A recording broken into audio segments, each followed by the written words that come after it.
sige na lang kag himog negosyo, pero di gyapon nimo tiwason. Daghan gyud kag negosyo nga sugdan, daghan gyud kag plano nga gustong buhaton. Kung masugdan na gali nimo, tapos mawad-an ka gana, mapalong pud imong negosyo. Dali ra kay nimo ang pagsugod sa isa ka negosyo, ug banatan lang nimo pag-aayo, dali ra kay nimo. Pero once nga magsugod na ni, tapos nakita nimo nga successful na siya, tapos tapos maabot ang panahon nga dili na kaganahan, daghan nagproblema, daghan nag-struggle, daghan nag kanang ang hago na kay siya. Kinahanglan na siya grabe nga trabaho. Dayon feeling nimo dili na makaya, tapos dili na din kaganahan, tapos mapalong na dayon. Nga na ako nga daghan kay kong plano, dali ra kay nako makahimong negosyo. Ang uban ginagko, ang uban ginagmay, pero once nga gali nga dili na ko ganahan, mapalong na pud siya.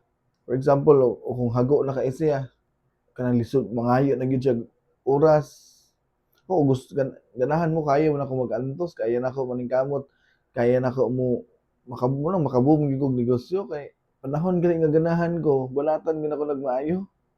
Pag maabot na pud lagi nga mapalong na, kanang ano ko gana, kalimtan na gyud ako tanan. Nagmahimo dili na siya inumduman. No, sayang pero ako nauna sayang siya kay kanang ang momentum ba, momentum imbes na naunta siya tapos di nakaganahan mapalong na pud siya. Sayang man gud ang kuan ba, ang pagsugod nga unsa pagsulbad ning ana nga problema nga dili ka kalahos sa imong mga plano, dili ka kalahos sa imong mga negosyo kay dapat aware ka nga mostly sa imong mga negosyo kaning agi mapalong ka tungod kay umawad na kag motivation, wala na kag gana, di na ka ganahan. Dapat aware ka nga ana ka. Karon kung magsugod kag negosyo, ang imong buhaton na niya, himuon nimo siya timeline. Kana bang dapat kani nga negosyo, dapat dili ni nako undangon.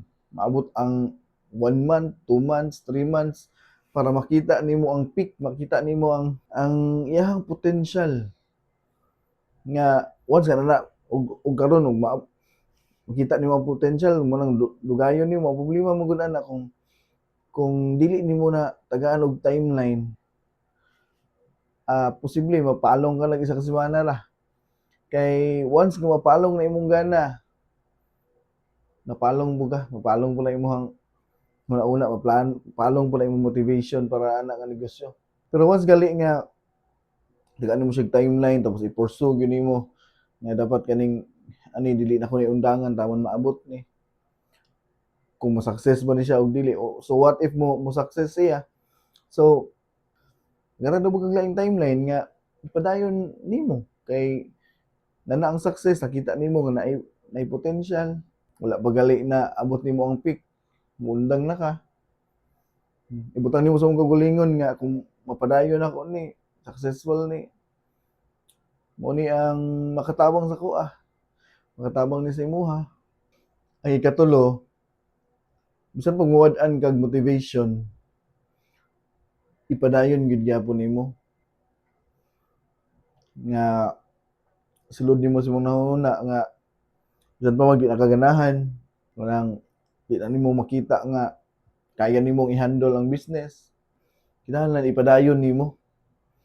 Tagaan nimo chance kay once bitaw nga maundangan bitaw nimo, sugod na pud kag bag-o.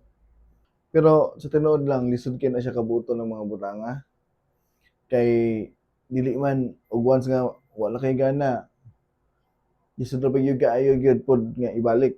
No, tinuod lang.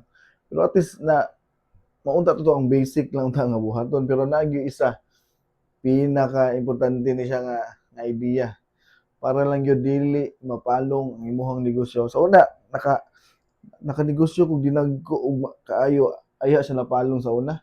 Nakasulay ko ana gi-pursue gyud nako, gi-push gyud nako bisan pag wala koy gana, bisan pag kapoy na kay mata, kapoy na kayo itrabaho, kapoy na kayo i-handle sa business pero gi-pursue nako kay sa isa kay ra gyud ka reason. Isa ra gyud ka reason nga mo ito hinungdan nga nagpadayon ko. So unsa man na, Ang tawag ato is the why power. Kanang ang hinungdan. Hinungdan nga nung gisugdan nimo na ang negosyo, hinungdan nga nung negosyo ka, hinungdan nga nganong gusto ka mahimong successful. Kung lang og hinungdan ana, dako kaayo nga ang hinungdan, dako kaayo ang emosyon nga nganong gisugdan nimo ng butanga. Isa na siya sa hinungdan nga magpadayon ang imong negosyo, magpadayon ang imong plano. Kini mong why power, deep di siya nga emosyon. Nga bang kung maguna-una bitaw ka makahilak ka. Na kining negosyo kung mapadayon ako ni, kung successful na ako ni para ni sa akong pamilya, para ni sa akong parents, para ni sa akong future nga mga anak, para mahimong successful sila tungod sa akong pagpaningkamot, no? Kung kana nga mga rason hinungdan nga ibutang nimo sa imong una bisan pag unsa kalisod, bisan pag mawad-an na kagana, bisan pag di na wala nakakasabot sa negosyo. Pero once nga kana imong rason, deep kay nga rason nga mura kag makahilak sa gusto nimong kabuoton, makahilak sa imuhang rason nga nung gipadayon nimo na, muna siya ang main nga hinungdan nganong ma-success ang imong negosyo ug imong mapadayon kini. Busa kung wala kay hinungdan karon nga magsugod sa imong business, walay dili deep ang imong emosyon nga unsa hinungdan nganong magsugod ka ani, ayo na lang pagtuga-tuga. Kay lisod kay na siya once nga mapalong na gid imong gana, lisod na kayo ibalik. Pero mo lagi kung magsugod man ka ng mga butang, magsugod na kay mga plano nga gustong kabuoton, ibutang nimo sa imong kaugalingon nga ang main nga rason, ang main nga hinungdan nganong ipadayon nimo nganong kung unsa man kalisod na siya, imo ginanglantawon sa top nga iyang makaya kung naa ka anang rason, which is what we call as why power. Still trying, padayon lang ta.